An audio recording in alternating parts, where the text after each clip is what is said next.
अस्सलाम वालेकुम ख़वातीनो हज़रात, मेरा नाम Hasan Chaudhry and this is Buzz. आज की ताज़ा तरीन खबर ये है कि बहुत जल्द आप बज़ में कुछ नए सेगमेंट्स देखेंगे। भाई बज़ की पूरी टीम आज सर जोड़ के बैठी और हमने ये फ़ैसला किया कि कुछ अब नया लेके आना चाहिए अपने शो में, और बहुत जल्द आप देखेंगे कि ना सिर्फ आपके मज़ीद फेवरेट गेस्ट हमारे शो में आएंगे, लेकिन कुछ हम इनोवेट कर रहे हैं अपने सेगमेंट्स के साथ। मुझे आपके फीडबैक का बड़ा इंतज़ार रहेगा, बल्कि अभी भी मैं चाहूँगा कि आप कमेंट सेक्शन में हमें बताएं कि आप किस तरह के चेंजेस देखना चाहते हैं शो में, आप किस तरह के सेगमेंट्स देखना चाहते हैं शो में, और आप क्या चाहते हैं कि हम किस तरह का कंटेंट आपके पास लेके आए। हमने पूरी कोशिश की, हम आपको ड्रामों के सेट्स के ऊपर भी लेके गए, हम बहुत सारे अदाकारों को यहाँ पे लेके आए, हमने डायरेक्टर्स राइटर से भी कोशिश की आपकी मुलाकात कराएं, लेकिन अब हम चाहते हैं कि हम इसको नेक्स्ट स्टेप पे लेके जाएं। आपका फीडबैक इस लिहाज से बड़ा इंपॉर्टेंट है, मुझे आपके फीडबैक का इंतज़ार रहेगा। बात करते हैं इस हफ्ते के ARY के ड्रामों के बारे में। मेरा आपको अब तक पता चल ही चुका है, अब तक का सबसे फेवरेट ड्रामा है डॉक्टर बहू। डॉक्टर बहू में जितने ट्विस्ट एंड टर्न्स आ रहे हैं और जो कॉम्प्लेक्सिटी हम देख रहे हैं थ्रू डिफरेंट कैरेक्टर्स, और उसके साथ साथ जो रोमांस देख रहे हैं सलमान और सानिया के बीच में, it's got my heart. Kubra Khan, Shuja Asad को ह्यूजेस्ट शाउट आउट। दोनों ने जितना बेहतरीन काम इस ड्रामे में किया है, शायद, बल्कि नहीं, ये मैं नहीं कहूँगा ये उनका बेस्ट काम है, क्योंकि इससे पहले भी दोनों बहुत अच्छा काम कर चुके हैं। Specially Kubra, she is got so much work on her credit. तो मैं ये तो नहीं कहूँगा कि अब तक उनका बेस्ट वर्क है, लेकिन मुझे ऐसा लगता है कि शायद by the end of doctor बहू हम ये कहें कि ये दोनों का अब तक का बेस्ट वर्क है। बट उन दोनों के अलावा मैं शहजाद नवाज़ की परफॉर्मेंस से बहुत इम्प्रेस्ड हूँ, जो वो किरदार प्ले कर रहे हैं और जिस तरह से उनकी एक कॉन्फ्लिक्ट चल रही है। यूजुअली हम ड्रामों में देखते हैं अब तक कि जो कॉन्फ्लिक्ट होती है वो सास और बहू के बीच में होती है। इस बार हम देख रहे हैं कि जो कॉन्फ्लिक्ट है वो ससुर और बहू के बीच में है। ये एक थोड़ा सा अनोखा सा ट्विस्ट है जिसको मेहरीन जब्बार ने बहुत खूबसूरती के साथ कैप्चर किया, एंड ऑफ कोर्स इसका बहुत बड़ा क्रेडिट जाता है सनम मेहदी को, जिनकी ये राइटिंग है। हर एपिसोड के बाद मेरा दिल चाहता है कि यार मैं किसी तरह से जल्दी से अगली 2 एपिसोड्स देख लूँ। तो हर हफ्ते मुझे डॉक्टर बहू के आने वाले एपिसोड्स का बहुत इंतज़ार रहता है। मिर्ज़ा की हीर कहानी आगे बढ़ रही है, लेकिन मुझे ऐसा लगता है कि थोड़ी स्लो पेस से आगे बढ़ रही है। कहानी जिस तरफ जा रही है वो हमें ऑलरेडी पता है कि वो बिग बैंग या बिग मोमेंट क्या है, क्योंकि वो हमें मेकर्स ने पहली एपिसोड में ही दिखा दिया था। एक फ्रेश अप्रोच है, दैट आई हैव टू से। इस बात का मैं ज़रूर क्रेडिट देना चाहूँगा मिर्ज़ा की हीर की टीम को कि उन्होंने जो ड्रामा शुरू जिस मोड से किया था, वो यूजुअली बैंग या वो जो मोमेंट होता है वो हम 15वीं एपिसोड में देखते हैं, जैसा कि ड्रामे की ट्रैजेक्टरी से लग भी रहा है। तो एक इनोवेशन है, एक एक्सपेरिमेंट है। वो एक्सपेरिमेंट कितना कामयाब रहा, कितना कामयाब नहीं रहा, ये तो बहरहाल आप ही बताएंगे, क्योंकि ड्रामे की ऑडियंस आप हैं। बट अली रज़ा और हिना अफरीदी की जोड़ी मेरे ख्याल में उसमें दम ज़रूर है। दोनों की स्क्रीन प्रेजेंस भी अच्छी है। आने वाली किस्तों में मज़ीद ये पता चलेगा कि ये कहानी कितना ऑडियंस को अपनी तरफ इंगेज कर सकती है नहीं, क्योंकि इन 2 एपिसोड्स में जाहिद के किरदार दिलनवाज की जो एक तरह से हमने ज़्यादा सीन्स देखे या प्लॉट में ज़्यादा इंगेजमेंट देखी, उसने मेरा थोड़ा सा इंटरेस्ट इंक्रीज ज़रूर किया मिर्ज़ा की हीर की कहानी में। And Zahid again, as we all know, is a phenomenal actor. जब जब वो स्क्रीन के ऊपर आते हैं वो छा जाते हैं with his very strong baritone voice, और जो उनकी एक्टिंग है उसकी तो पूरी ज़माना वैसी तारीफ़ करता है। सो ऐसा नहीं है कि आप कम्प्लीटली राइट ऑफ कर सकते हैं मिर्ज़ा की हीर को। आने वाले हफ्तों में मज़ीद इसके ऊपर तबसरा करेंगे और इस पर बात करेंगे। बहरहाल इस हफ्ते ख्वातीनो हज़रात एक नया ड्रामा शुरू हुआ जिसका नाम है बस तेरा साथ हो। इन अदर वर्ड्स इसको हम ये भी कह सकते हैं कि ये ड्रामा है मेरे हमसफ़र का पार्ट 2। आपको याद होगा आज से कुछ महीने पहले नदीम बेग साहब हमारे शो में आए थे और उन्होंने हमें बताया था कि मेरे हमसफ़र पार्ट 2 बनने जा रहा है। उस वक़्त मेरे हमसफ़र पार्ट 2 यानी कि बस तेरा साथ हो की कास्टिंग को लेके क्लैरिटी नहीं थी। कुछ नाम सजेस्ट किए जा रहे थे कि ड्रामे में कौन होगा। बहरहाल उन्होंने तब कंफर्म किया था कि ड्रामे को मरहुमा सायरा रज़ा साहिबा ने लिखा है, कासिम अली मुरीद उसको डायरेक्ट करेंगे और फरहान सईद कास्ट का हिस्सा होंगे। अब हम जब ये ड्रामा शुरू हुआ है तो हमें पता चला है कि जो लीड एक्ट्रेस हैं वो सना जावेद हैं। एंड आई हैव टू से मैंने सना की एक्टिंग को बड़ा इन्जॉय किया। अगर आपको याद होगा तो प्यारे अफजल में जो सना का किरदार था, थोड़ा बबली सा, चंचल सा, शौक सा, उसकी मुझे झलक सना के इस किरदार में नज़र आई, जो कि मेरे लिए बड़ी खुशाइन थी। मुझे लगता है कि सना बहुत अच्छी अदाकारा है और उनकी स्क्रीन प्रेजेंस भी बहुत स्ट्रॉन्ग है और मुझे खुशी हो रही है उनको इस तरह के रोल में देख रहे। Farhan Saeed again is one of my favourite actors. I think उनकी डायलॉग डिलीवरी और उनकी परफॉर्मेंस हमेशा बड़ी नेचुरल होती है और वो बहुत जल्दी ऑडियंस को हुक कर लेते हैं। लेकिन हमारे ड्रामों में दिखाया यही जाता है कि लड़की पिसी हुई होती है, वो बहुत सारे चैलेंजेस से गुजर रही होती है। यहाँ पे रोल रिवर्स कर दिया गया है। यहाँ पे actually Farhan is playing the character of Anas, जो कि एक सिंड्रेला बॉय है, एक मेल सिंड्रेला वर्जन है। ये कहानी कितना ऑडियंस के साथ कनेक्ट करेगी और कितना लोग इसको पसंद करेंगे, इस बात को लेकर मेरा भी बहुत इंटरेस्ट है। आई हैव टू से मैंने शुरू की जो पहली 2 एपिसोड्स थी एंजॉय की। ऐसा नहीं था कि मैंने ये बोला कि यार ये क्या हो रहा है, लेकिन मुझे पता है कि कुछ मैं कमेंट्स देख रहा था, कुछ फीडबैक जो मेरे तक पहुंचा, उन लोगों ने कहा यार कि पहले ही 2 एपिसोड्स में आपने इतना पिसा हुआ हीरो हमें दे दिया है, उसके ऊपर इतना ज़्यादा जुल्म हो रहा है कि आगे चल के ऐसा लगता है कि यार ये बहुत ज़्यादा एक्सटेंड हो जाएगा। मुझे हालांकि ऐसा लगता है क्योंकि पहली 2 एपिसोड्स में ही हमने देखा कि जिस तरह फरहान और सना के किरदारों का एक इंटरेक्शन बन रहा है और उनकी कहानी ऐसा लगता है कि आगे कोई बढ़ती हुई नज़र आएगी, तो मुझे ऐसा लगता है कि ये जुल्म वाला ट्रैक है ये शायद ज़्यादा ना चले। बहरहाल होगा क्या ये हमें आने वाली किस्तों में पता चल जाएगा। आज जो हमारे गेस्ट हमें ज्वाइन करेंगे वो बस तेरा साथ हो की कास्ट का हिस्सा हैं। यूँ तो उन्होंने बहुत सालों से बहुत सारे किरदार निभाए हैं, बहुत सारा काम किया है, एक्टिंग भी की, मॉडलिंग भी की, सिंगर भी हैं, सॉन्ग राइटर भी हैं और बहुत लंबे अरसे से अपना नाम मनवा रहे हैं इस तरह से कि एक ही प्रॉबली पाकिस्तान में he is one of the most recognisable faces. मुझे बड़ी खुशी है कि आज वो हमारे शो पे आए हैं क्योंकि मेरा और उनका एक बड़ा इंटरेस्टिंग सा वाक़या है कोई करीबन 20 साल का, जो मैं आपके साथ अभी शेयर करूंगा। तो ख्वातीन और हज़रात बस पे आ रहे हैं सैयद योरगुच और बेटर नोन एज टीपू शरीफ। अस्सलाम वालेकुम। वालेकुम अस्सलाम। कैसे हैं आप? मैं बिल्कुल ठीक हूँ, आप कैसे हैं? Thank you so much for having me. Pleasure, please have a seat. Thank you. यूँ भाई मैं आपको एक बड़ी सरियल बात बताने लगा हूँ। बताएं। आपको बिल्कुल ऑब्वियसली याद नहीं होगा but we met 20 years ago। अच्छा, कहाँ? Lahore PC. 20 years ago Lahore PC. 20 years ago 2007 2007 होगा। 7 आप ऑडिशंस ले रहे थे लाहौर पीसी में।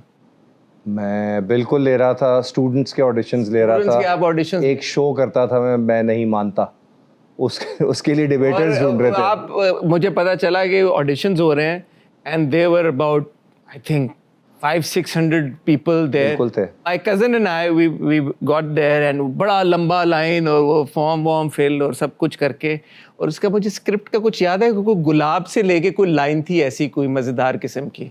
And cut to 20 years later, I mean, as I said, it's such a surreal feeling that I have you on my show, and because this is what I wanted. देख ले जिंदगी कहाँ से कहाँ ले जाती है, कभी अच्छा सफर होता है, कभी बुरा सफर होता है। माशाल्लाह आपने भी जबरदस्त सफर किया है। अल्लाह का और बड़ा अल्हम्दुलिल्लाह मेरा भी बहुत अच्छा सफर अल्लाह का बड़ा एहसान है कि अभी तक ARY जैसे इदारे हम जैसे लोगों को याद रखते हैं।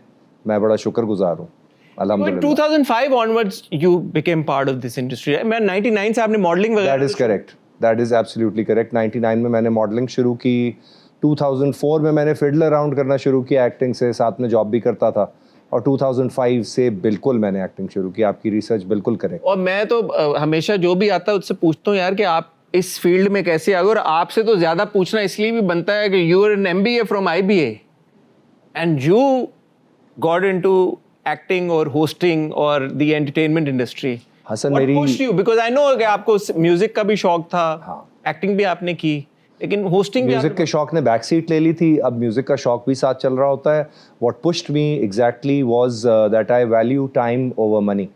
तो मैं जब जॉब की दुनिया में था, मैं कोई डिसरिस्पेक्ट नहीं है उन लोगों के लिए जो 9 to 5 मेहनत करते हैं या 5 to 9 मेहनत करते हैं या रात के 9 से सुबह तक मेहनत करते हैं। बहुत बड़ी बात है, बहुत डिसिप्लिन है। मैं उस टाइप की पर्सनैलिटी नहीं हूँ। So as a child, did you always have that artistic streak in you? Yeah, I never really concentrated on finding such a thing in myself. कभी सोचा नहीं, लेकिन स्कूल के प्लेज में पता नहीं क्यों हिस्सा ले लेता था, और शर्माता भी बहुत था कि यार ज़्यादा ना लोग देखें तो वो फिर मजाक उड़ाएंगे दोस्त, क्योंकि बॉयज़ तो एक दूसरे को छोड़ते नहीं है रिकॉर्ड लगाने में। और 1-2 बार स्कूल में मुझे गवा भी दिया था प्रिंसिपल ने। उनको लगता था म्यूज़िक सर को कि ये अच्छा गाता होगा, तो वो सारे ही गा रहे होते थे, तो मुझे खड़ा कर दिया, मैं ऐसे कौमी तराना पढ़ रहे हैं, दिल दिल पाकिस्तान स्कूल के टाइम पे नया नया आया था, वो गा रहे हैं, इस किस्म की चीज़ें होती थी. It does run in my family. मेरे बड़े ताया जो हैं इफ्तिखार अहमद साहब, अल्लाह जन्नत बख्शे, इंडिया के बहुत बड़े फिल्म एक्टर थे. वो वहाँ रह गए, बाकी सारे यहाँ माइग्रेट कर गए. He did over 300 movies. Police वाले बनते थे बहुत सारी पुरानी Indian films. High cheek bones, पतली सी आवाज़, विजय हम तुम्हें छोड़ेंगे नहीं टाइप आवाज़. I had no idea it was your ताया. मेरे सगे ताया. सगे ताया. वो वहाँ रह गए. दूसरे ताया मेरे इम्तियाज़ अहमद मरहूम, पाकिस्तानी गवर्नमेंट की तरफ से उन्हें बड़े ऑनर्स दिए गए. पीटीवी के गोल्डन एरा के एक्टर थे वो. कभी मैंने उनका तज़किरा नहीं किया. हम इत्तेफाक से जब बड़े हुए तो वो इतने दूर जा चुके थे कि अब किसी को बताओ तो जब तक तन्हाइयाँ का रेफरेंस ना दो, या हिना का रेफरेंस, या पीटीवी के 70s 80s के प्लेज़ का रेफरेंस ना दें तो पता नहीं चलता. ताहम मैंने इनके नामों को कभी, टीपू भाई, you were a nepo baby then. मैंने कभी जिक्र ही नहीं किया इनका आज तक. कभी जब मेरा ऑडिशन भी हुआ मैंने कभी नहीं बताया किसी को. मरीना जी बैठी हुई थी मेरे पहले ऑडिशन पे, और राहत काज़मी साहब. अरे वाह. प्ले भी उन्हीं लोगों का था, वही प्रोड्यूस कर रहे थे. तो जब उन्होंने सब कुछ कर करा लिया तो उसके बाद जब सेट पे गए तो मैंने उन्हें बताया कि वो तन्हाइयाँ में आपके साथ एक अंकल होते थे ना जो दुर्दाना भट्ट साहिबा से लड़ते रहते थे. तो कहती हैं इम्तियाज़ अंकल. मैंने कहा हाँ वो मेरे ताया थे. तो इस तरह था. तो नेपो उस वक्त टर्म तो नहीं आई थी, बट फैमिली में मेरी डेफिनेटली ये रन करता है. And it goes even further back. अब खैर बहुत ज़्यादा ये हो जाएगा. नहीं, बताएं प्लीज़. मेरे दादा मरहूम जो थे, he was a dear friend of Saigal साहब. अच्छा. बहुत बड़े सिंगर थे इंडिया के, आपने नाम सुना होगा, कुंदन दाल सैगल साहब. तो उस वजह से सैगल साहब की दोस्ती थी अशोक कुमार साहब से. अशोक कुमार साहब एंड माय ताया इफ्ती ताया were very close. So much so कि जब फिल्म फेयर में ओबिचुअरी लिखी गई मेरे ताया की, तो अशोक कुमार साहब उस वक्त हयात थे, तो उन्होंने लिखा कि Ifti taught me how to paint. अच्छा, मुझे सीधी लकीर भी नहीं बनानी आती, तो इस तरफ मत आना, मुझे बिल्कुल ड्रॉ नहीं करना आता. भी एक छुपा है. अब्बा मेरे पेंट करते थे, बट मैंने कभी ट्राई नहीं किया. तो वो अशोक कुमार साहब तो जाहिर है, फिर मेरे जो उस्ताद जिनको मैं रूहानी मानता हूँ किशोर दा, वो भी फिर लिंक्ड थे. और नेट पे एक ब्लैक एंड वाइट फ़ोटो भी है, चारपाई पे इस तरह करके बैठे हुए मेरे ताया और किशोर कुमार साहब. तो कोई कहीं ना कहीं कोई चीज़ होती है. आपके अंदर भी ये हुनर था, लिनिएज आपकी माशाल्लाह जाके कहाँ पे. हाँ, but I think everyone needs to find their own way. हाँ. और बेहतर वही होता है कि इंसान अपने आप को पहचाने और वो रास्ता आगे बढ़ाए. बाकी बड़े और पुराने जो लोग होते हैं वो हमेशा उन रोड्स को बना के आपके सामने रखते हैं जिन पे चल के फिर आप उन्हें आगे बढ़ा देते हैं. मैं आपके कुछ इंटरव्यूज देख रहा था, and almost everybody introduced you as the very very very handsome. ये जो आपके साथ एक टैग लगा हुआ है हैंडसम होने का, ये एक पॉजिटिव चीज़ रही है या ये नेगेटिव चीज़ रही है? क्योंकि हम अक्सर बहुत सारे एक्टर से ये भी सुनते हैं कि यार गुड लुक्स होना भी हमेशा फ़ायदेमंद नहीं होता. हसन, मैं आपका बहुत मशकूर हूँ कि आपने ऐसी राय रखी है, ऐसा ओपिनियन मुझसे शेयर किया. डेफिनेटली अगर कोई इंसान लोगों की नज़रों को भाता है तो लोग उसकी तारीफ़ करते हैं. यह सब तारीफ़ अल्लाह के लिए जो तमाम जहानों का रब है. मैंने करियर के शुरू के सालों में इसको एडवांटेजेस पाया. मुझे ब्रेक्स मिले शक्ल सूरत की वजह से और बहुत सारी चीज़ें हुई, लेकिन फिर मैंने ज़्यादातर नुकसान उठाया है. मुझे लोग मेरी एक्टिंग को सेकेंडरी समझते हैं, मेरी सिंगिंग को जस्ट अनदर फेस समझते हैं, और इस किस्म की चीज़ समझते हैं कि यार अब शक्ल है तो ये भी करके देखने की कोशिश कर रहा है ये वो. तो उसने मेरे अंदर बड़ी आग लगाई. मुझे इंडस्ट्री के 2-3 बड़े मशहूर लोगों ने ये कहा है, जो बड़े करियर्स बनाते हैं, बना रहे हैं, बनाएंगे आगे भी, और उनके ख़ुद के भी बड़े करियर्स हैं, कि यार तू तेरी लुक्स जो है ना वो यहाँ के लिए नहीं है, या फिल्मों के लिए हैं, या टू मच हैं यहाँ के लिए, ये वो. मैंने कहा था कैसी बात कर रहे हैं आप, माशाल्लाह फवाद खान इतने खूबसूरत हैं, या हुमायूं भाई इतने खूबसूरत हैं, या जो भी अदनान भाई बहुत ग्रेसफुल आदमी हैं, ये सब लोग एज किए हैं ग्रेसफुली और अच्छे लगते थे, आज भी लगते हैं. तो ये किस तरह की बातें हैं? या लेडीज़ में जैसे माहिरा हैं, या हानिया हैं, या कुबरा हैं, जो हुआ सना जावेद हैं. हमारे यहाँ सांचना गुड लुकिंग का मतलब है गोरा चिट्टा लंबा. गुड लुकिंग का मतलब है कि करियर बड़ा अच्छा होगा. मेरा उस तरह से नहीं गया, तो उसमें कहीं शायद मेरी गलतियाँ भी होंगी, बट ज़्यादातर मैंने नोट किया कि लोग पोटेंशियल थ्रेट समझ के ऐसे आदमी को अवॉइड करते हैं. Why were you not able to brand yourself as a lead material? जो आज तक मैं लीड ही आया था जब आपके ऑडिशंस का टाइम चल रहा था उस वक्त मैं लीड ही कर रहा होता था। मैंने बीच में कोलीग्स से एडवाइस ली, which is not a great idea. कभी कोलीग्स से एडवाइस ना लें, उन्होंने मुझे गलत एडवाइस किया। मैं बहुत सादा आदमी था और शायद अब भी काफ़ी सादा हूँ, तो मैं उनके कहने पे 2-3 गलत प्रोजेक्ट्स उठा लिए। किसी का दोस्त बन गया, किसी का भाई बन गया, वो बन गया। फिर किचन भी चलाना होता है इंसान को, उस वक्त हालात इतने अच्छे नहीं थे। अब पैसे भी बेहतर मिलते हैं और काम भी बहुत डाइवर्सिफाई हो गया, अपॉर्चुनिटीज़ भी बहुत बढ़ गई हैं। उस वक्त होता था यार कुछ भी आपको टीवी पे अगर मिल गया है तो बहुत बड़ी बात है। अब भी बहुत बड़ी बात है, 25 करोड़ आवाम है। का काम हो पे जितने टीवी चैनल्स माशाल्लाह अब हो गए हैं, जितना काम हो रहा है, जितने प्रोजेक्ट्स बन रहे हैं, जितने प्रोडक्शन हाउसेज हैं, शायद उस वक्त वॉल्यूम भी। और अब आप देखें ना, अब आप किसी प्ले को करने जाते हैं, फॉर एग्जांपल हम बस तेरा साथ हो की बात अगर ले लें, कासिम के साथ मैं बैठा, कासिम 2 बार मुझसे मिले, उन्होंने पूरी अपनी जो भी उन्होंने कंसीव किया था कैरेक्टर को वो पूरा शेयर किया। फिर हमने कपड़े सोचे, फिर हमने सोचा कि इसमें ग्रे एरियाज़ क्या हैं, फिर हमने सोचा कि ये कन्वेंशनल विलन नहीं लगना चाहिए ये आदमी, इसके अंदर एक भलाई भी दिखनी चाहिए लेकिन इसके अंदर एक लालच भी दिखना चाहिए, इसको अपना फ्यूचर भी दिखना चाहिए। तो वो ये सारी चीज़ें अब डिस्कस होती हैं। पहले बस ये होता था हाँ यार इसको ले लेते हैं, ये ठीक है। और पैरामीटर क्या होता है? ज्यादा दूर की बात नहीं है, 20 साल पहले, बस 20 साल पहले ये था। क्यों ले लेते हैं? क्या है, गुड लुकिंग है या क्या है? पता नहीं, वो डायरेक्टर्स देखते थे, उनकी अपनी नजर होती थी, वो भी बड़ा काम करके आए हुए होते थे। जाहिर है जब मैं आया था तो उस वक्त जो डायरेक्टर्स थे वो 30-30 साल का तजर्बा लेके बैठे होते थे। अब तो उनमें से कुछ अल्लाह को प्यारे हो गए और कुछ जो हैं वो रिटायर हो गए।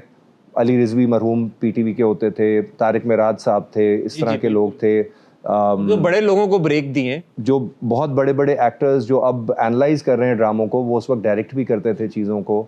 अतीका जी कभी खुद डायरेक्ट कर लेती थी, इस तरह के लोग थे। तो इन्होंने बड़ा वक्त देखा था, ये चेहरे पहचान जाते हैं। I feel that I have always wanted to give a lot more to the industry, क्योंकि मैं बड़ा अंदर जाके स्क्रिप्ट पे काम करता हूँ और मैं पसंद करता हूँ कि मुझे चैलेंजेस फेंके जाएँ।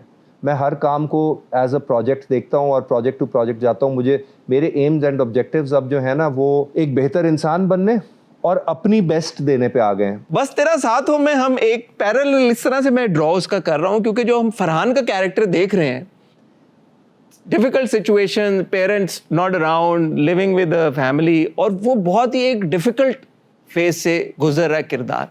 मैं जब आपके ये मुझे सारी बातें जब सोच रहा था, मैंने कहा यार ये इतनी ज़बरदस्त एक कहानी है, you know, half Turkish half Punjabi, here in Pakistan, parents not here and had a good childhood. You were मेरे साथ उल्टा था, आपका उल्टा था। मुझे तो गोदों में खिला के पाला। ऐसी कहानी हम क्यों नहीं बताते? आपने कभी सोचा नहीं यार कि इसके ऊपर भी कहानी बने? हैप्पीनेस की स्टोरीज कम होती हैं टीवी में, लोगों को इमोशंस और तकलीफ़ें ज़्यादा पसंद आती हैं, या शायद हम उस दुनिया को खोलते नहीं हैं। हमें शायद खोलना चाहिए, एक्सप्लोर करना चाहिए, बिकॉज थोड़ी सी हैप्पीनेस अगर मीडिया की तरफ से भी फैलनी शुरू हो जाए ना, तो जो ग्लूमी माहौल माशरे में फैला हुआ है वो शायद ख़त्म हो जाए। तो मैंने अल्हम्दुलिल्लाह अपनी पुप्पी से, उनके बच्चों से जो मेरे भाई बहनों की तरह हैं, हालांकि मुझसे बहुत बड़े थे वो लोग, बहुत प्यार पाया। हसन, मैं आपको और एयरवाई की व्यूअर्स को ये बताना चाहूँगा कि जो लोग इसे किसी मशहूर ड्रामे से मिलाने की कोशिश कर रहे हैं कि ये सिंड्रेला टाइप स्टोरी है या मेरे हमसफर का पार्ट 2 है, मेरे हमसफर का पार्ट 2 है, ये वो नहीं है। अच्छा, इसकी कहानी बहुत शिफ्ट होगी। फॉर एग्जांपल अगर हम कोई फ्यूडल स्टोरी देखते हैं और हम पुराने पीटीवी के वारिस या किसी ड्रामे से मिलाना शुरू कर देते हैं वैसे ही होगा, ये वैसा नहीं है। ये एक बहुत मुख्तलिफ कहानी है। हमारे जो किरदार हैं वो ज़ाहिर है जो मेन प्रोटैगनिस्ट हैं इसमें, सना और फरहान सईद, दोनों incredible actors, great energy on set. उनको सपोर्ट करने के लिए हम हैं। तो जितना हम अपने काम को बेहतर करने की कोशिश करेंगे उतना वो लोग ज़्यादा प्रोमिनेंस में आएंगे, उतना ही कहानी सक्सेसफुल होगी।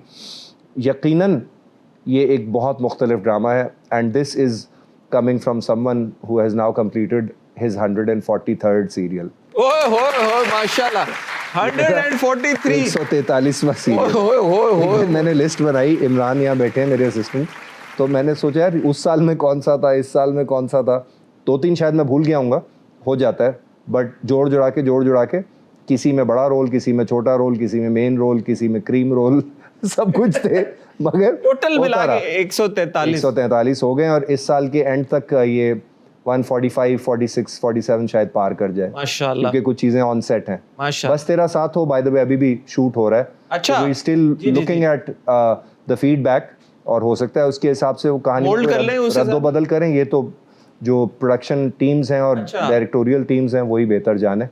हमारा काम है उनकी सुपरविजन में do the best that we can and bring what we have to the table. बाकी अल्लाह मालिक है। ख़वातीन और हज़रात, टीपू भाई अभी हमारे साथ मौजूद हैं, वो भी कहीं नहीं जा रहे, आप भी कहीं मत जाइएगा। आपको मिलते हैं एक बहुत ही छोटी सी ब्रेक के बाद। वेलकम बैक ख़वातीन और हज़रात। आज के हमारे गेस्ट हैं टीपू शरीफ साहब, उनसे गुफ्तगू का सिलसिला जारी है।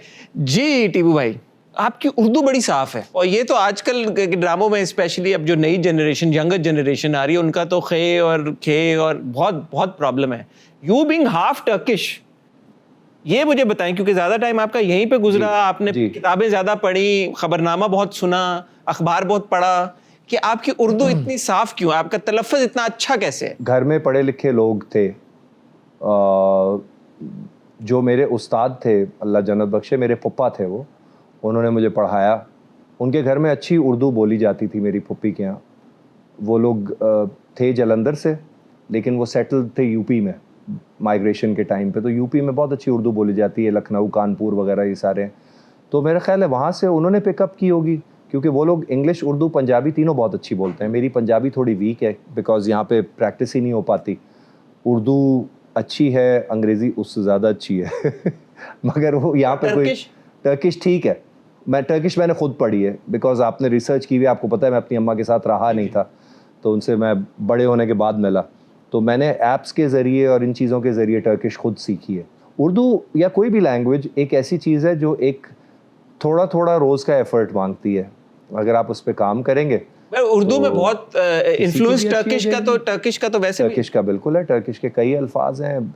हबैर जो है वो यहाँ खबर है, और दुनिया जो है वो यहाँ दुनिया है, और हयात जो है वो यहाँ हयात है। तो इस तरह के बहुत सारे अल्फाज हैं जो तो आपके लिए इजी था टर्किश लर्न करना। अब आप जैसे हसन है तो वहाँ पर आप होंगे हसन, ए वहाँ आ प्रोनाउंस होता है, जहाँ भी ए लिखा जाएगा वो हा हो जाएगा। अच्छा। तो आप हसान हो जाएंगे, हसान। तो हसान यहाँ दूसरा नाम है, बट वहाँ आप हसन को आप हसान कहेंगे। अच्छा, सुनने में sounds like a difficult language. It is a typical sort of language, अपने तरह की एक अनोखी ज़बान है, but so is Farsi, so is Arabic। आप लैटिन पे चले जाएं तो वो एक अलग ज़बान है। टर्किश उर्दू स्पीकिंग लोगों के लिए आसान होती है। उर्दू स्पीकिंग का मतलब जो लोग उर्दू में बात करते हैं उनके लिए आसान होती है, क्योंकि उसका जो तर्ज बयान है वो राइट टू लेफ्ट है। अच्छा। लिखी वो इंग्लिश में जाती है, क्योंकि वो रोमन में लिखी जाती है। ये अतातुर्क साहब का चेंज था वर्ल्ड वॉर 1 के बाद, कि उन्होंने कहा हम इसको रोमन अल्फ़ाबेट में लिखेंगे, लेकिन वो पढ़ी और बोली और उसका सेंटेंस स्ट्रक्चर उर्दू की तरह है। तुम्हारा नाम क्या है, सीजन आदनज नेवार, आपका नाम क्या है, ठीक है ना। माई नेम इज़ योरगुच, मेरा नाम योरगुच है, मेरा नाम टीपू है। When you're traveling now, when you go to Turkey, तो आपकी जो टर्किश जीन्स है वो कहीं पे ओवर पावर करती हैं आपको, किसी वजह से, क्यूजीन को लेके कुछ और, या ये वो आप थॉरोब्रेड अब पंजाबी हो गए हैं? मुझे सिर्फ एक चीज़ की बहुत तलब होती है, और हालांकि इतने ट्रिप्स हो गए वहाँ जा के आके, जब भी मैं वहाँ जाता हूँ मुझे होता है यार, ये 28 साल जो मैंने यहाँ ना आके गुजारे ना, इसमें से अगर कुछ अरसा यहाँ भी गुजर गया होता तो ज़िंदगी शायद और भरपूर होती। क्योंकि अम्मा के साथ वक्त भी गुजरा होता, हो सकता है वहाँ कोई दोस्त भी बन गए होते, हो सकता है Turkish close to the common man हो गई होती, जितना वहाँ पे लोग सड़क पे बोलते हैं उतनी हो जाती, क्या पता शादी हो जाती यार, क्या पता टर्किश भाभी आ जाती है। बट देन क्या पता तो एक ऐसी चीज़ है जो लापता है क्या पता तो लापता है, क्या पता कि आप कुछ नहीं कर सकते। मुझे यहाँ पर जिन्होंने रेज़ किया उन्होंने बहुत प्यार और वैल्यूज़ के साथ रेज़ किया। कमियाँ बेशियाँ हर एक इंसान में होती हैं, और मैं ये मानता हूँ, और मैं जिस तरह ख़ुद के लिए अल्लाह ताला का रहम और माफ़ी तलब करता हूँ, इसी तरह मैं चाहता हूँ कि मैं भी उसी तरह फॉरगिविंग होके चलूँ दुनिया में। तो अगर किसी ने जाने अनजाने में मेरे साथ करियर में या ज़िंदगी में कुछ अच्छा बुरा किया, अनजाने में भी किया हो, तो I have forgiven them all and moved on, because you can't carry baggage on your shoulders. अगर आप बिला वजह का बोझ अपने ऊपर लेके चलेंगे तो फिर आपको उड़ने के लिए बहुत ज़्यादा ताकतवर होना पड़ेगा। True. मैं लाइट होकर उड़ना चाहता हूँ। As you mentioned अभी a little while ago कि your musical career is thriving माशाल्लाह। शुक्र है अल्लाह का। तो म्यूजिक क्योंकि आपका हमेशा से एक पैशन रहा है, जो चैलेंजेस आपने एक्टिंग में फेस किए, क्या म्यूजिक में आपने फेस किए, या म्यूजिक की journey was comparatively easier? Music की जर्नी पे मैंने उतनी तवज्जो नहीं दी जितनी मैंने एक्टिंग पे दिया। एक्टिंग में मैंने बहुत जोर लगाया, लोगों से मिलो, ये करो, वो करो, कपड़े, फिजिक, ड्रामा, ये वो, प्रोडक्शन हाउस कौन सा है, चैनल कौन सा है, blah blah blah. Singing comes to me very naturally, तो मुझे उस पर कोई एफर्ट नहीं करना पड़ा। और दूसरा, सिंगिंग में आप आइसोलेटेड होते हैं, इंडिविजुअल होते हैं, आपको कोई रोक नहीं सकता। अगर आपको पब्लिक ने पसंद कर लिया तो बस आप फिर गाएंगे। अब तो सोशल मीडिया का दौर है, कल को हो सकता है मैं वीलॉगिंग शुरू कर दूं, क्योंकि मैं इतनी सारी किताबें पढ़ता हूं, मैं किधर लेके जाऊंगा वो सारा कुछ जो मैंने पढ़ा हुआ है। और मैं एक सोचने वाला आदमी हूं, तो मैं चाहता हूं कि मैं अपनी सोच शेयर करूं लोगों के साथ कि यार आप भले काम करें, आप दरख्त लगाएं, आप साइंस देखें दुनिया किस तरफ जा रही है, आप अच्छी सोहबत इख्तियार करें, इस तरह की चीज़ें। सिंगिंग में उतनी डिफ़िकल्टीज़ नहीं है। हाँ, सिंगिंग ये डिमांड करती है कि आप प्रैक्टिस करें, रियाज करें। और रियाज आपको जो है वो एक्चुअली एक्टिंग में भी हेल्प करता है। आप यूं करके अगर आपने बोलना है, यूं करके आपने बोलना है, तो इसमें बड़ा फ़र्क होता है। आपको टोनैलिटी समझ आती है। आजकल तो नेट पे टर्म्स भी चल रही हैं, वॉइस मॉड्यूलेशन वगैरह, ये वो। आप वो लोगों को, व्लॉगर्स को देखते होंगे ना जो एक्टर्स को एनालाइज करते हैं, तो वॉइस मॉड्यूलेशन, डिलीवरी, टेम्पो, ब्ला ब्ला, ये सारी सिंगिंग की टर्म्स हैं। एक्चुअली ये बात करने की टर्म्स हैं, लेकिन अब वो ज़ाहिर है जब सामने आ रही हैं, pitch, volume, throw, voice modulation, character, सोच, विस्पर, ये सारी चीज़ें ये सिंगिंग में भी काम आती हैं। अगर आपने जुमला फेंका या आपने कोई लिरिक फेंकी, या जिसे कॉमन इस्तिलाह में लैरिक कहते हैं, लैरिक अगर आपने कोई फेंकी, कोई बोल फेंका, तो सुनने वाले को मज़ा नहीं आएगा, वो बोलेंगे कचरा गा रहा है ये। तो सुर में हो, रिदम में हो, वेरी इंपॉर्टेंट। लेकिन अगर आपका गाया हुआ लफ्ज़ दूसरे के दिल में नहीं उतर रहा, चाहे जितना आप एआई लगा लें या आजकल का म्यूज़िक लगा लें या करंट दौर ये कह रहा है ब्ला ब्ला, अगर आपकी एबिलिटी उनके अंदर नहीं जा रही, वो आपको तीसरी चौथी बार नहीं सुनेंगे। टीपू भाई, आप ये जो पिछले माशाल्लाह आपका 20-25 साल का जो करियर है, ये बड़ा पाकिस्तानी एंटरटेनमेंट इंडस्ट्री के लिहाज से डिफाइनिंग एक टाइम पीरियड है जी। अगर आप म्यूजिक को देखें, बदलाव बहुत आया है, ड्रामों को देखें, फिल्मों को देखें, और आपने तीनों काम किए। आपने फिल्मों में भी काम किया। फिल्मों में मैंने थोड़ा सा ही काम किया, मुझे कोई लेता ही नहीं है फिल्मों में। सावन और क्या करूं, मंटो बिल्कुल। क्यों नहीं लेते फिल्मों में? क्यों नहीं ले रहे? पता नहीं क्यों नहीं लेते। उन्होंने कहा यार फिल्मों के हिसाब से आपकी शक्ल और लुक से तो फिल्म में भी नहीं ले रहे। मैं क्या करूं, खुद ही बना लेता हूं मैं एक फिल्म। हम दोनों बनाते हैं फिल्म, दोनों फिल्म बनाते हैं। नहीं, वैसे आपने कभी इसको असेस करने की कोशिश की यार क्या वजह है यार? आपने कहा ना you used to meet a lot of people, production houses भी गए, हर जगह गए। I think it's a case of brand worth and investing for your business. Most people who make movies are producers who are in it to make money. जाहिर है उनको अपने जो इन्वेस्टमेंट कर रहे हैं वो रिकवर करनी है। शायद मैं उस लेवल पे अभी नहीं पहुंचा हूं कि मैं उनका बिजनेस उनको जनरेट करवा सकूं, तो मुझे, मगर as a supporting member of the cast तो मुझे सोचा जा सकता है। वो शायद कोई वक्त आएगा, बट देन वक्त का कुछ पता नहीं होता, कोई भी चीज़ चल पड़े तो। अब माशाल्लाह अभी थोड़े दिन पहले आग लगी बस्ती में आई, जी। ताबिश ने फर्स्ट टाइम काम किया उसमें, कितना नेचुरल लग रहा था, पता ही नहीं चला कि ये पहली बार काम कर रहा है। और फिल्म जैसी भी हो, बंदा नर्वस होता है। ताबिश जितना भी सामने आपके घुस के बात करे और जैसा भी उसकी पर्सनैलिटी है, I would love to be in movies. जाहिर है वो highest point of an actors career होता है कि वो फिल्मों में आ रहा हो।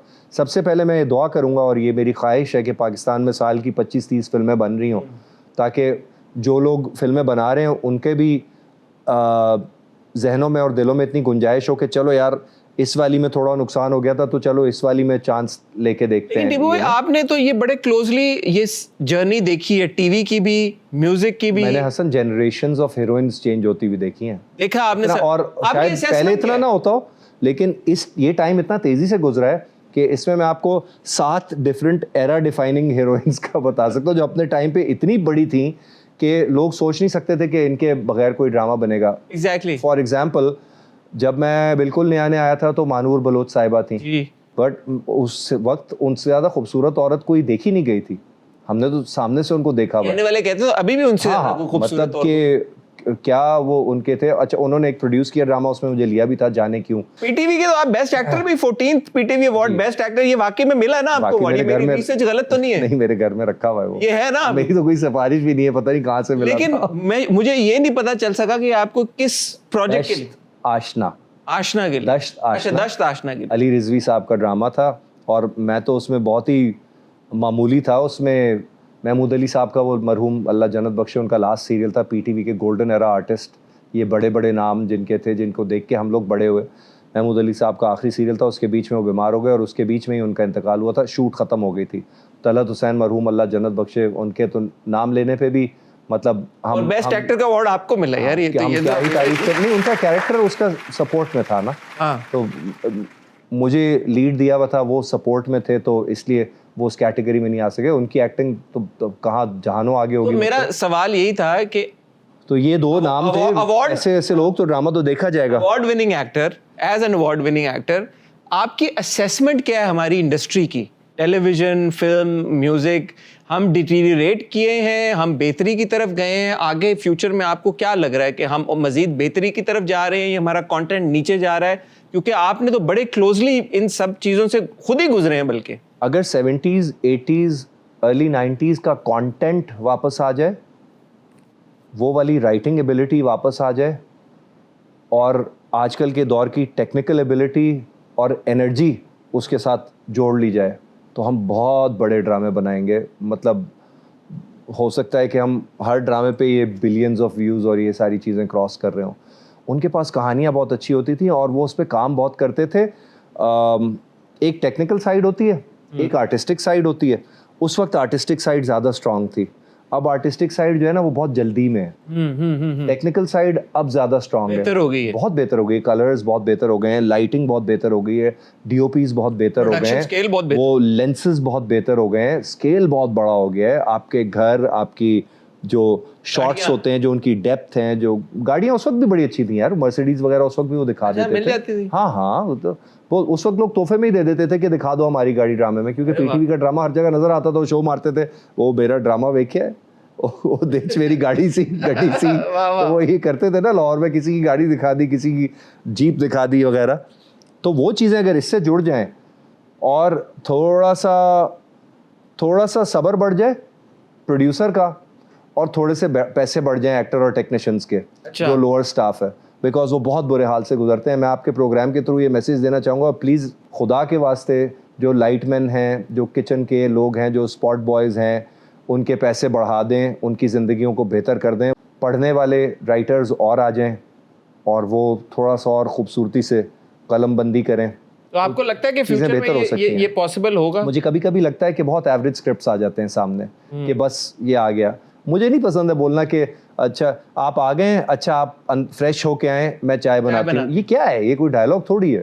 अगर हम आजकल के दौर में, तो हमें आजकल के इश्यूज़ पे जाना चाहिए, जो कि बस तेरा साथों में हम टच कर रहे हैं। आजकल के इश्यूज़ जो हैं वो जायदाद और बहू और बेटी से थोड़ा सा आगे भी चले गए हैं। उनकी ज़िंदगियों में भी तब्दीलियां आ रही हैं, जैसे माशरा तब्दील हो रहा है, उनकी ज़िंदगी में जो चेंजेस आ रहे हैं वो हम दिखाने की हमें कोशिश करनी चाहिए। लेकिन वो फिर बच्चों पे जुल्म होने से भी तो आगे। हाँ, अब इसमें आपने कभी शायद देखा हो कि इतना ज़्यादा मजलूम मर्द दिखाया गया हो, जो कि और हमें पता है कि फरहान एक पावरफुल पर्सनैलिटी है, एक अच्छा तगड़ा सुपरस्टार है पाकिस्तान का। तो जिस तरह से उसने निभाया, मैंने कासिम को मैसेज भी किया था फर्स्ट एपिसोड के बाद कि फरहान सईद वाज आउटस्टैंडिंग। आपने फरहान को ये मैसेज क्यों नहीं किया? मेरे पास उनका नंबर नहीं है। फरहान से मेरी मुलाकात ही शाज़ो नादिर कभी लाइफ में हुई है। हम उन अवार्ड्स पे मिले थे जिनका आपने जिक्र किया था। एक बार वहाँ पे मिले थे 2009 में, फिर एक कॉन्सर्ट पे मिले, एक बार नाइट मैच हो रहा था क्रिकेट का, वहाँ मिले। तो he is a very nice man, but somehow हमारी कोई कन्वर्सेशन नहीं हो पाई। आपका एक्सपीरियंस सेट के ऊपर कैसा था? सना के साथ कैसा एक्सपीरियंस था? सना बहुत अच्छी है, बहुत स्ट्रेस ले लेती है कभी कभी, उनको डी स्ट्रेस करने की कोशिश करते थे 2-3 बार, फिर मैंने भी काम डाउन किया, बिकॉज वो रात का ऐसे 3-3:30 बज गए थे शूट करते हुए, और वो बेचारी टू बी फेयर 12-12:30 से आप एक ही मूड कैरी कर रहे हो, आपको फिजिकली थक जाता है बंदा। और ये मौसम आपने देखा है अप्रैल के एंड में और मई के शुरू में जो हुआ था कराची में, प्रेशर बहुत लेती है, बहुत मेहनत करती है, थक भी जाती है, लेकिन लगी भी होती है। अब आप बताएं, कम ही आजकल लीडिंग लेडीज़ हैं जो 3-3, 4-4 रातें 4-4 बजे तक शूट कर रहे हैं और दोपहर 2 बजे से कर रहे हो और वही मूड कैरी कर रहे हो। आसान नहीं होता, पिट रहे हैं, रो रहे हैं, तकलीफ़ है, आंसू भी निकालने हैं, खांसी भी आ रही है, नज़ला भी बह रहा है, मसले हो रहे हैं, आसपास इतने सारे जूनियर आर्टिस्ट्स हैं, मॉब के मॉब, मतलब 30-30 लोग आपके बैकग्राउंड में खड़े हुए हैं, और उनमें से कोई एक अगर गलत डायलॉग बोल दे तो फिर पूरी चीज़ वो दोबारा करनी पड़ती है। वो भी बेचारे टू देयर क्रेडिट बहुत डिसिप्लिन थे, एक दो बार भंड हुए, वो हो जाते हैं, इंसान है, थक जाता है, लेकिन इन दोनों का बड़ा एफर्ट है। जो फरहान के घर में लोग हैं उनका तो नाम ही लेने का कोई फ़ायदा नहीं है, क्योंकि वो तो हैं ही वो एफर्ट, सरापा एफर्ट है, जब भी वो वहाँ पर हैं जहाँ हैं। आलिया और हमने थोड़ी सी कोशिश की कि अपनी तरफ से उनको उनके करीब का एफर्ट करने की कोशिश करें। नहीं, आप लोग भी बहुत अच्छा कर रहे हैं। Thank you so much. Thank you, sir. It was an absolute pleasure chatting with you, और इतना कुछ सीखने को मिला। जाते जाते कोई पैगाम फैंस के लिए, व्यूवर्स के लिए, और आने वाले प्रोजेक्ट्स के बारे में कुछ अगर आप बताना चाहें तो। मैं सबसे पहले तो ये दुआ करूँगा कि अल्लाह ताला आपकी क़द्र व मंजिलत में इजाफ़ा करे। आप माशाल्लाह एक नाम है, अल्लाह ताला आपके नाम को कई नामों के ऊपर ला के रखे इंशाअल्लाह। और हमारी जो टीम्स यहाँ काम कर रही होती हैं ARY में, और जितने भी ARY के प्रोडक्शन हाउसेस हैं, उन सब की ज़िंदगियाँ आसान फरमाए। आजकल हालात अच्छे नहीं हैं, लेकिन जहाँ हालात अच्छे नहीं होते वहाँ पर हालात को बनाने वाला तो मौजूद ही है ना। तो अल्लाह ताला से उम्मीद रखें कि ज़िंदगी में हमेशा भला होगा। और जो लोग एक्टिंग करना चाहते हैं वो हमेशा याद रखें कि एक्टर वो होता है जो किसी चीज़ की गहराई में उतरता है। जब तक आप गहराई में नहीं उतरेंगे, ऑडियंस आपको एक्सपोज कर देगी कि आप बहुत शैलो हैं। शैलो ना रहें, ज़िंदगी में जब गहराई लेके आएंगे, किरदार में गहराई लाएंगे, वो खुद बोलेगी। वक्त आएगा जब खुद बोलेगी। Thank you so much. Thank you very much for that wonderful message. और तीनों हजरात, ऑन दैट नोट आपसे इजाज़त चाहेंगे। इंशाल्लाह अगले हफ्ते आपसे दोबारा मुलाकात होगी। तब तक अपना ख्याल रखिएगा, दुआ में याद रखिएगा। खुदा हाफिज़।